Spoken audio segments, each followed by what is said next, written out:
제자들을 감난산에 모으셨잖아요. 모으시고 40일 동안 이들에게 집중적으로 이야기를 한 게 있습니다.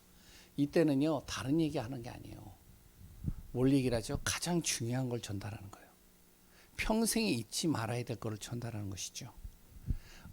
사람이요, 이제 어느 정도의 이제 하늘, 이제 죽음을 다가올 때 어떻게 하죠? 자녀들을 불러놓고 유언을 하잖아요.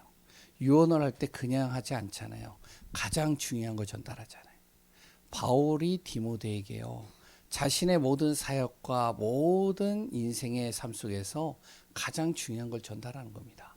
그 첫 번째가 뭐냐면 바로 이 복음 가진 자의 삶입니다. 이거 놓치지 말라는 거예요. 디모데 보고요, 가는 현장마다 복음 없는 자의 삶을 볼 것이다. 열심히 하는 사람도 볼 것이고, 여러 가지 지식과 여러 가지 교훈과 여러 가지 그러니까 성공을 위해서 달려가는 사람들 볼 것이다. 나름대로 그리 또한 자신의 건강을 위해서 또한 여러 가지 옳고 그름을 위해서 달려가는 사람들도 볼 것이다. 그런 사람들을 볼 때, 많은 사람들이 볼 때 멋있어 보이고요. 야, 진짜 부러워 보일 수도 있어요. 근데 그런 거 부러워하지 말라는 거예요. 바울이요. 그리고 두 번째는 어떤 사람은요, 능력도 갖추고요, 그래 또한 배경도 대단한 배경을 가지고 있는 사람들도 있을 겁니다. 그거 부러워하지 말라는 거예요. 그러면서 그것을 통해서 가다 보면 헛된 말에 속기도 하고요, 또한 나름대로 율법을 지키려고 몸부림치는 사람들 볼 수도 있을 겁니다. 그런 거 부러워하지 말라는 거예요. 그런 것은 다보다 복음 없는 자의 삶이다. 너는 무엇이 되어져야 되냐? 복음 가진 자의 삶을 살아라. 바로 다시 얘기를 하면 예수 그리스도 때문에 구원받은 거 아니냐. 그러면 그리스도 예수 정확하게 믿어라. 그게 가장 중요하다. 그리스도 인생의 모든 문제 끝. 그리스도, 나의 모든 것이 그리스도 안에 있다. 그리스도는 모든 것이, 정말로 그리스도는 우리의 능력이 되고 생명이 되고 치유가 되고 회복이 되어진다. 그러면 그리스도 예수를 통해서 내가 구원받았다면 그리스도 예수 정확하게 붙잡아라. 이거 전달한 거죠. 첫 번째 장에서요. 그러면서 정말로 믿음 놓치지 말고 하나님이 나에게 맡겨주신 사명, 직분, 교회에서의 직분 있잖아요. 가정에서 직분 있잖아요. 내 현장에서 직분 있잖아요. 그거 충성되게 감당하면서 인도받으면 된다. 그러면 우리가 해야 될 일은 뭐냐? 선한 싸움이라는 거죠. 사단과 싸우라는 겁니다. 자꾸 복음 없는 삶 속으로 집어넣는 이 사단과 싸우라는 거예요. 이거 안 되면 복음 버리는 자가 되는 거예요. 믿음도 버리고요, 착한 양심도 버리고요, 다 버려버려요. 그래서 오전에 말씀 우리가 꼭 마음에 담아야 되겠고요. 두 번째, 오후입니다. 우리 렘넌트들에게는요, 최고 기회가 되어지는 시간표가 있어야 됩니다.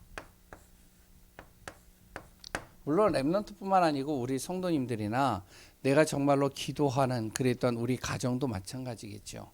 어떤 정말로 최고의 기회냐면 진정으로 복음 가진 사역자예요. 복음에 완전 결론 내린 사역자.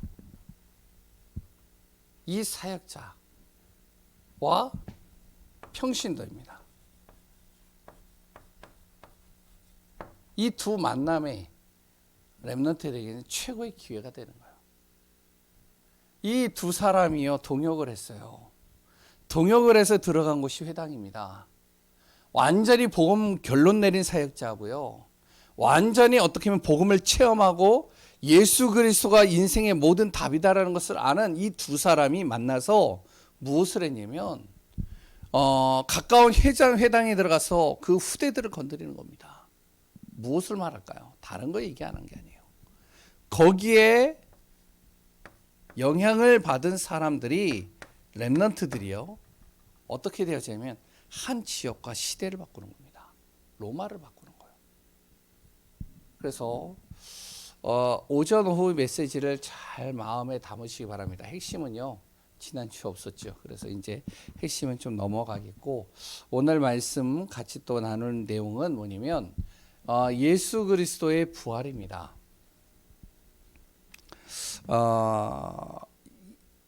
이 이야기를 하기 이전에요. 우리가 예수 그리스도를 진짜 믿잖아요. 그렇죠? 아멘이시죠? 근데 이 믿음이라는 게요. 사람마다 믿음이 차이가 있을 수 있습니다.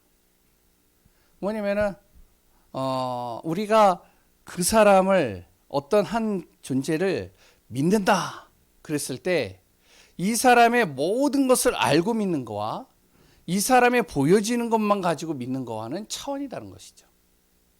정현주 목사를 아는 것, 우리 성도님들이 아는 거와 내 자녀가 김영희 사모가 나를 아는 거는 다른 겁니다. 왜냐하면 교회 안에서만 봤잖아요. 그렇죠? 그랬더니 여기에는 또 어떤 분들이 있냐? 또 저하고 사역을 하거나 아니면은 저를 따라서 가보기거나 아니면은 제가 양육을 했던 분들도 있어요. 거기에서 또한 1대1로 했을 때와 설교의 내용은 또 다릅니다. 그러니까 또 그 안에서 또 정현주 목사를 아는 건 또 다른 거죠. 우리가 진짜 예수 그리스도를 믿는다 하는데 이 예수 그리스도를 정확하고 바르게 믿지 않으면 우리는 수박 겉핥기로 믿고 나간다면 진짜 중요한 걸 우리가 다 놓칠 수가 있다는 거예요. 그래서 예수 그리스도를 믿는데 좀 오해하는 부분들이 있습니다. 마태복음 16장 13절에서 20절을 보면 사람들이요 예수님을 따라서 다니는 거예요. 따라다니는데요 기적도 일어나고요 증거도 일어나요. 가는 곳마다 무리가 많이 모이는데 거기서 메시지를 던지는데 그 메시지가요 정말로 지금까지 들어보지 못한 메시지예요. 충격을 주는 메시지들이죠. 그래 또한요 예수 그리스도를 따라다니는데요 예수 그리스도를 통해서 이렇게 보는데 예수님께서요 바리새인들과 서기관들과 이 로마인들에 대해서요 주눅들지도 않고 거기에 대해서요 흔들리지도 않아요. 그래서 거기서 정확하게 그들의 감춰져 있는 잘못된 부분들을 건드리면서요 독사의 자식들아 그러면서 건드리는 모습을 보면서 이 예수님에 대해서 야 진짜 예수님은 뭔가 다르다 이렇게 생각을 하는 거죠. 그러면서 이들이 깨달은 예수는 어떻게 깨달으냐? 옳고 그름이 분명하다. 예수님은 정말로 그른 것을 눈에 보지 않는다. 그래서 옳고 그름에 대해서는 정확하다.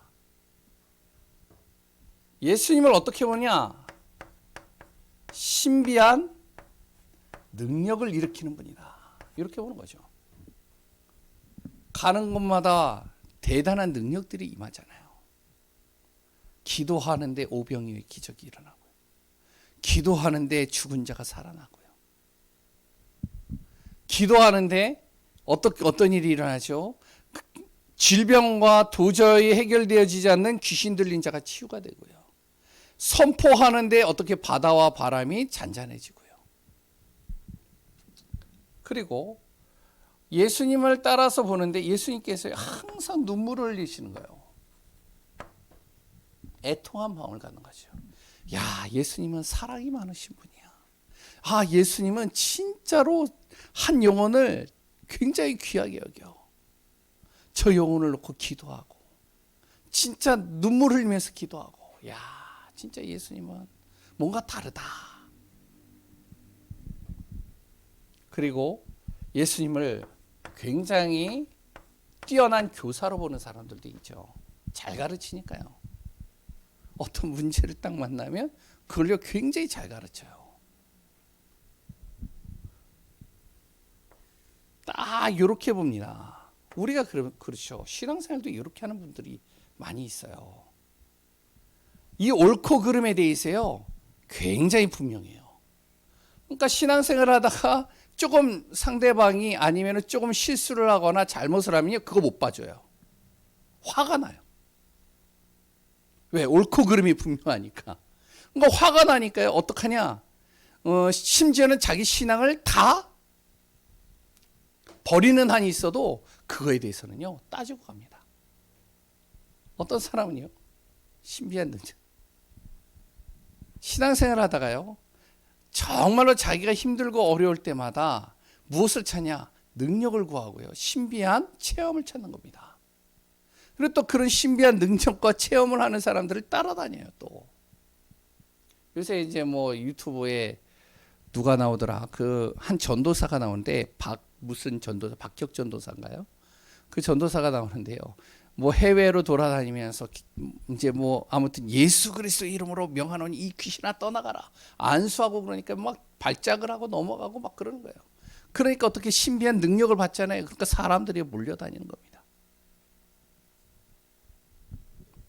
그런데 이 능력이 없으면 그러면요 전혀 따라다니지도 않고요 그 사람의 말에 귀 기울이지도 않습니다.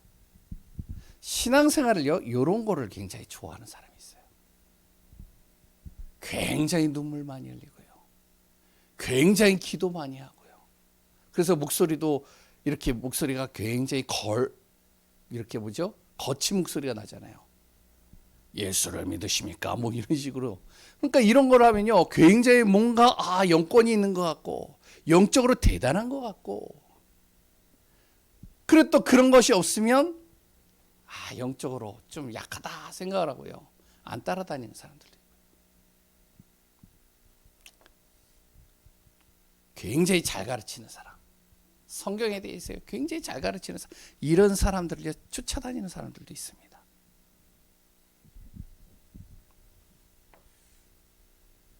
신앙생활에 있어서 오해하고 있다는 거예요. 예수 그리스도에 대해서. 예수 그리스도는요 옳고 그름을 얘기를 했지만 이게 중요한 게 아니에요. 예수 그리스도는요 신비한 능력을 행했지만 이것도 중요한 게 아니에요. 능력이 없어도 상관이 없어요. 예수 그리스도는요 눈물을 흘리셨지만 눈물을 안 흘려도 상관이 없는 거예요. 잘 못 가르쳐도 상관이 없습니다. 예수님이 누구이시냐 올바르게 이해한 한 사람이 나왔죠. 그 사람이 누구죠? 베드로죠. 그 예수님이 누구라고요? 바로 그리스도요. 누구요? 하나님의 아들이십니다. 이 고백을 한 겁니다. 다시 얘기를 하면 예수 그리스도가 나의 인생의 모든 문제 끝내셨습니다. 이 고백이죠. 그렇다면 우리가 진짜 믿으면 믿을수록 무슨 마음이 들어야 되냐면, 그래 그리스도께서 나의 인생 모든 문제 끝내셨지.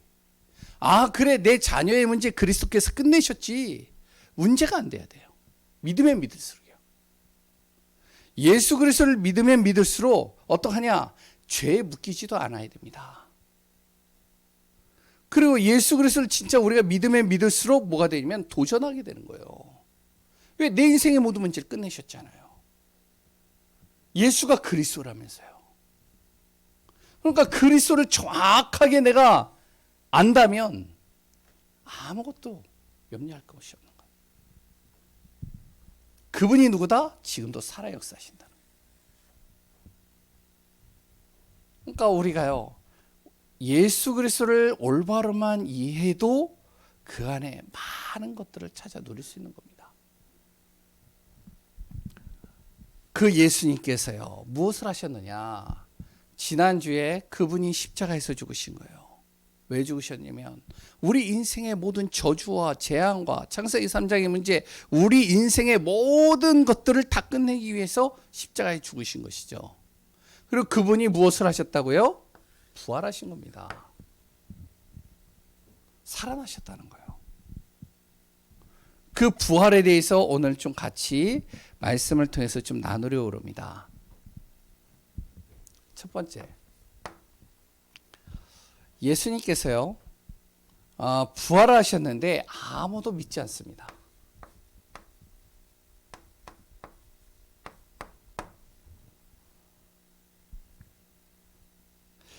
심지어는요 예수 그리스도에서 고백을 너무 잘했는데 믿지를 않는 거예요. 그러니 어떻게 되어지죠? 제자들은요 다 도망가요. 예수님이 십자가에 죽으시니까. 그리고 예수님을 배반하고 도망갑니다. 부활을 안 믿으니까요. 그래 또한요 많은 성도들은 어떻게 되어지냐, 자기의 원래 자리로 갑니다.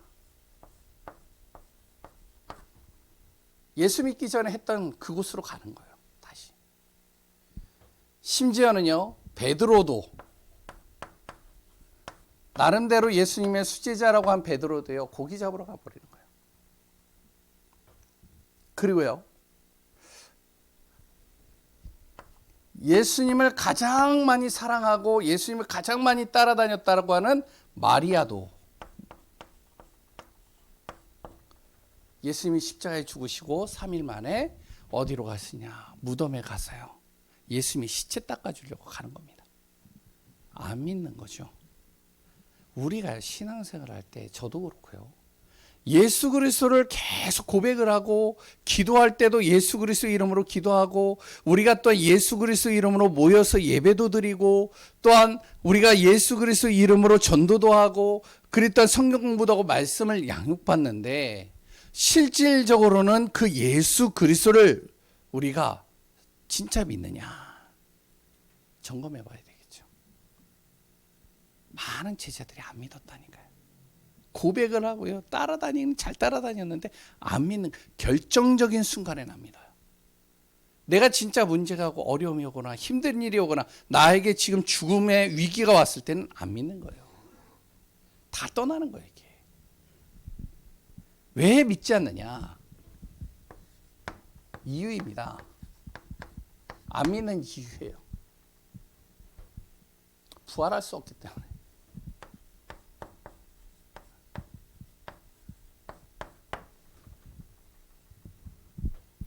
사람은 부활할 수 없다라고 이미 알고 있기 때문에. 그리고 두 번째는요, 예수님께서요 십자가에서 완전히 죽으셨거든요. 이걸 확인했거든요. 그러니까 로마 군인이요 예수님이 십자가에서 죽으신 다음에 칼로 창을 찔렀잖아요. 찔렀는데 거기서 물과 피가 분리돼서 나왔다고 그러잖아요. 그러니까 사람이 죽으면요 분리가 된다고 그러잖아요. 그러니까 완전히 죽으신 거예요. 그러니까 십자가에서 완전히 죽은 걸 목격했기 때문에 부활을 안 믿는 거죠.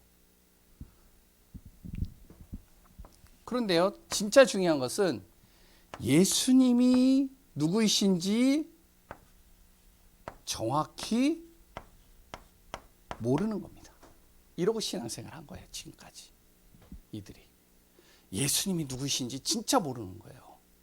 그냥 이렇게만 알고 있다니까요. 많은 크리스찬들이요 신앙생활 할 때 이렇게 합니다.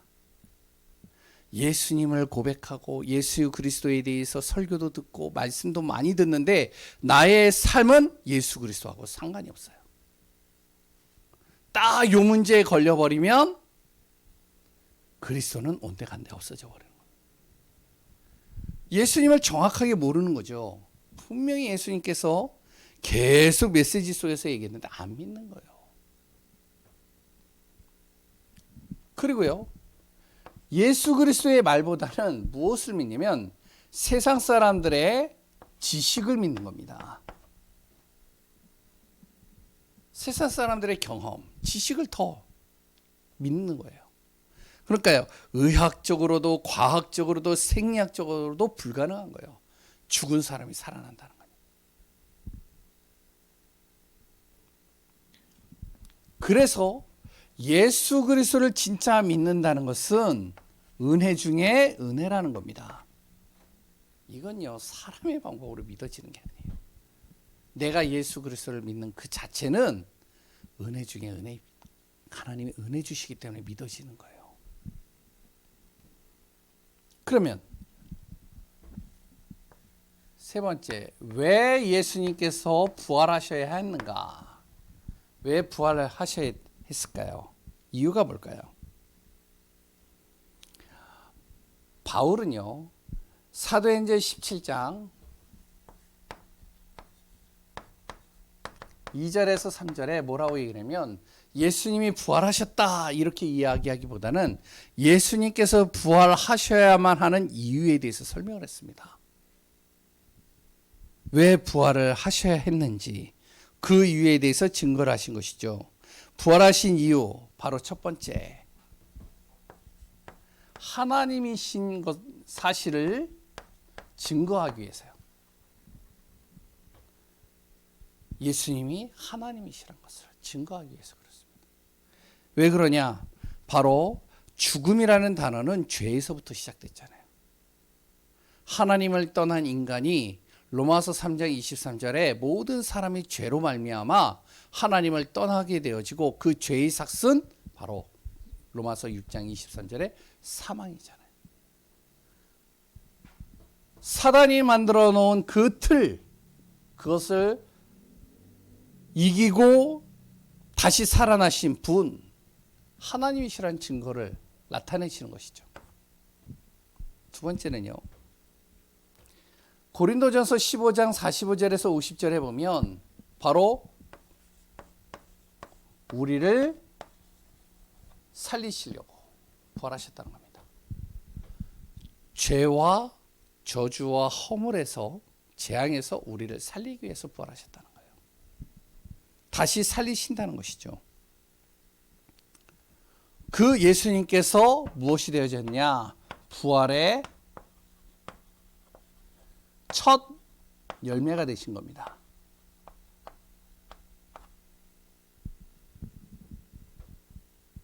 예수님께서 먼저 부활하시고 그 다음에 예수 믿는 우리들을요, 부활의 그 참된 축복 속으로 우리를 이끌어 가신다는 것이죠. 그러니까요, 이 사실을 모르면 엉뚱한 짓 하는 거예요. 예수님이 하나님이라는 거 모르고 그 예수님께서 부활하심으로 말미암아 우리를 구원하시고 우리의 모든 죄와 저주와 사망의 권세에서 우리를 건져내셨다는 사실을 모르면 계속 엉뚱한 짓 하는 겁니다. 그래서 유대인들은요, 엉뚱한 짓 하는 거예요, 계속.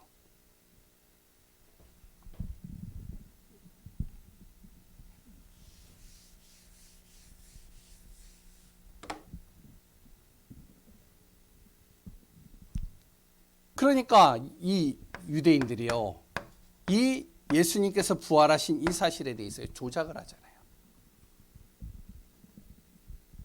어떻게 조작하냐? 모르니까. 도난설이죠.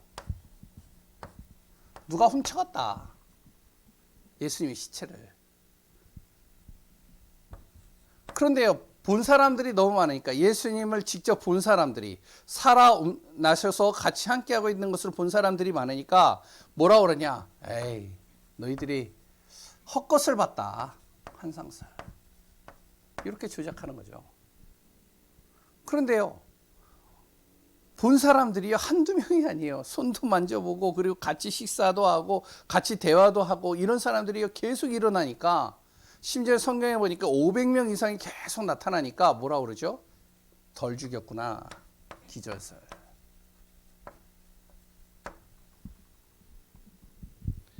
그런데 결국에 엉뚱한 소리를 하는데, 말씀도 모르고 계속 엉뚱한 소리를 하는데 결국에는 예수 그리스도가 살아났다는 걸 인정하는 거죠.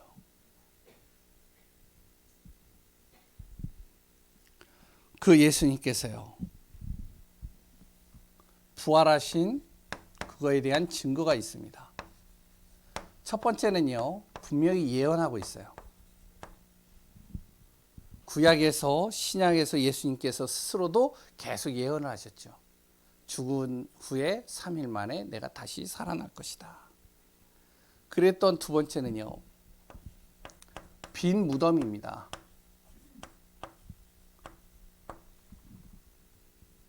무덤이 비어 있다는 것이죠.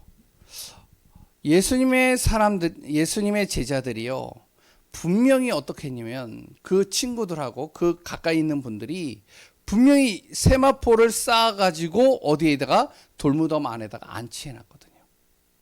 근데 그게 없어진 거예요.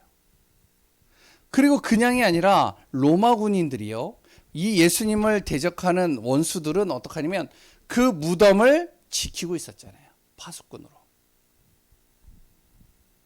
그리고 돌 가지고 임봉을 해가지고 큰 돌을 움직이지도 못하게 딱 막아놨었죠. 근데 그 안에 예수님이 없는 거예요. 빈 무덤이 증거하고 있죠. 그리고 또한 아까도 얘기했지만 예수님을 본 사람들이 있는 겁니다.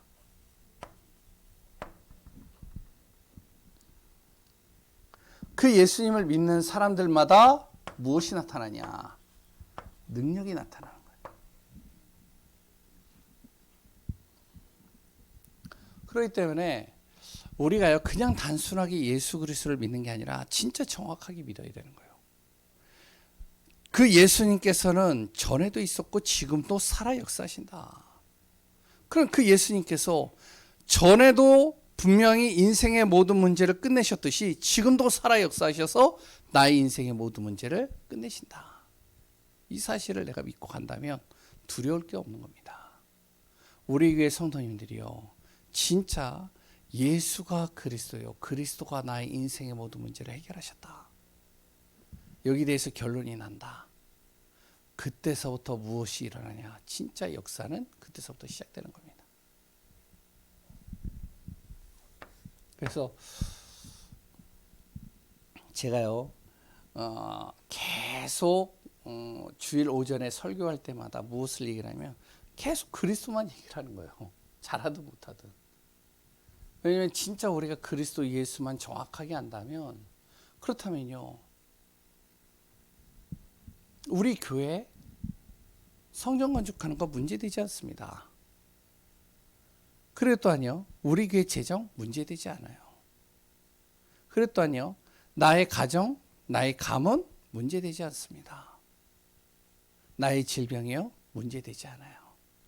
그리스도께서 나의 인생의 모든 것을 끝내셨다면 죽어도 괜찮고 살아도 괜찮고 없어도 괜찮고 있어도 괜찮고 망해도 괜찮고 안 망해도 괜찮고. 근데 진짜 이런 믿음이 우리 안에 딱 들어왔다. 그렇다면 끝나는 거예요. 그러니까 예전에 그러잖아요. 그 예원교회 옆에 경향교회가 있잖아요. 경향교회 장로님이요, 예? 장로가 되려면요 굉장히 오랫동안 신앙생활을 했던 분이 장로를 세우잖아요. 그래 또한 이제 뭐 장로 그 법으로 이렇게 보면은 가정에서도 교회 안에서도 흠이 하나도 없어야 되고, 그랬더니 예배 생활 한 번도 빠지면 안 되고, 헌금 생활 제대로 해야 되고, 그리고 다른 사람들에게 진짜 인정받는 사람, 이런 사람을 장로로 세우거든요. 근데 장로로 딱 세우셨는데 그 장로님이요, 집회 참석하고 나서, 리 목사님 메시지 듣고 집회 참석하고 나서 교회 와가지고 뭐라고 그랬다고요? 예? 목사님께요. 목사님, 제가 예수를 잘 안 믿는 것 같습니다. 목사님 화가 났대잖아요. 그래서 다시 영접했대잖아요. 장로님이 화가 났대잖아요. 저는요 그게 화가 날 일이 아니라고 봅니다. 왜냐, 그 장로님이요 그동안 수박 겉핥기로 알았던 그 그리스도 예수가 진짜로 믿어졌다는 거예요. 아, 그분이 나의 인생의 모든 진짜 끝내셨구나. 그렇다면 내가 문제되지 않지 않냐. 지금의 나의 여러 가지 보여지는 문제, 그거 나의 문제 아니지 않냐. 내 안에 계시는 하나님께서 그것을 책임지시고 이끌어 가실 거 아니냐. 그분이 해결하지 않는데 내가 몸부림친다고 되겠냐. 그분이 가만히 있는데 내가 그것을 해결하려고 나름대로 여러 가지 머리 쓴다고 되겠느냐. 내가 정말로 가만히 있어도 내 안에 정말로 그리스도께서 이것이 진짜 해결되어지고 이것이 치유되어지고 이것이 회복되어져야 될 것, 이것이 응답되어질 것을 진짜 아신다면 하시지 않겠냐. 그럼 난 진짜 그리스도만 믿으면 되지 않겠냐. 여기 결론이 났다는 거죠. 그 장로님은. 그러니까요, 오히려 목사님은요 감사해야 된다고 봐요. 야, 진짜 장로님이 제대로 그리스도를 이제 믿기 시작했군요. 부활의 결과입니다. 그냥 단순하게 그래 예수님이 부활하셨지, 예수님이 살아나셨지 그렇게 믿는 게 아니에요. 그 부활하신 그분이 지금도 살아서 내 안에 계시지, 나와 함께 하시지, 나의 인생을 책임지시지. 그 부활의 결과 뭐죠? 성령이, 그 부활하신 예수님을 믿는 사람들마다 성령이 그 안에서 역사하기 시작하는 겁니다.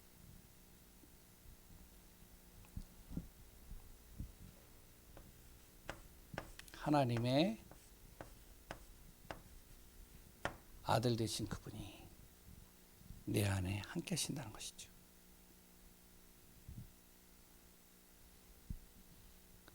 그리고 그 하나님의 아들 예수 그리스도와 함께 나를요, 어디로요? 영원한 천국으로 인도하신다는 사실입니다. 부활하신 그 사실을 믿는 순간이에요. 그 예수님께서요, 모든 만물이 그 예수님께 복종을 하셨다고 그래요. 그럼 그분이 내 안에 계시잖아요. 그분은요, 어제나 오늘이나 영원히 동일하시다는 겁니다. 2000년 전에 역사했던 그분이 지금은 그럼 역사하지 않느냐? 지금도 동일하다는 거예요. 앞으로도 동일하다는 거예요. 그럴 때는 우리가요, 그냥 단순히 이론적으로 성경적으로 예수님이 죽으셨어, 그래서 살아나셨어, 그게 아니라 그 예수님께서 나의 인생의 모든 문제를 십자가에서 완전히 끝내셨다. 그분이 살아나셔서 지금도 나와 함께 하신다. 내가 가는 발걸음, 내가 고민하는 것, 내가 움직이는 모든 시간 속에 하나님이 나와 함께 하신다. 그리스도께서. 이 사실을 믿고 우리가 무엇이 해야 되냐? 부활의 소망을 가지며 증인의 삶을 사는 귀한 분들 되시기 바랍니다. 이런 삶 속에 들어가는데요, 어떤 일이 일어나느냐? 내가 가는 발걸음 속에요, 영적인 저주와 영적인 문제가 해결되는 거예요. 이때 실질적으로 진짜로 가문의 문제가 해결되는 겁니다. 자녀의 문제가 해결되는 거예요. 현장의 문제가 해결되는 겁니다. 그래서 저와 우리 교회 성도님들이 완전히 그리스도로 결론이 나고, 그리스도 안에서 정말 우리가 인도받고, 그리스도로 날마다 고백하고, 그리스도 안에서 승리하는 귀한 분들 되시기 바랍니다. 기도합니다. 하나님 감사합니다. 바울은 처음 사역서부터 마지막 사역에 이르기까지 예수가 그리스도이심만 증거하였고, 왜 그리스도가 예수님이 그리스도가 되어져야 되는지 분명한 이유에 대해서 증거하였고, 또한 그리스도 예수의 비밀을 날마다 선포하고 그 안에서 인도받는 삶을 살았습니다. 그것만 했는데도 하나님은 바울을 통하여 시대를 살리고 현장을 살리고 미래를 살리고 후대를 살렸음을 보게 됩니다. 우리 귀한 예강교회 성도님들이 그리스도 예수의 언약을 정확하게 붙잡고 그 안에서 부활하신 그리스도로 모든 삶 속에 승리하는 귀한 분들 되게 하여 주옵소서. 살아 역사하시고 인도하시는 예수 그리스도 이름으로 기도합니다. 아멘.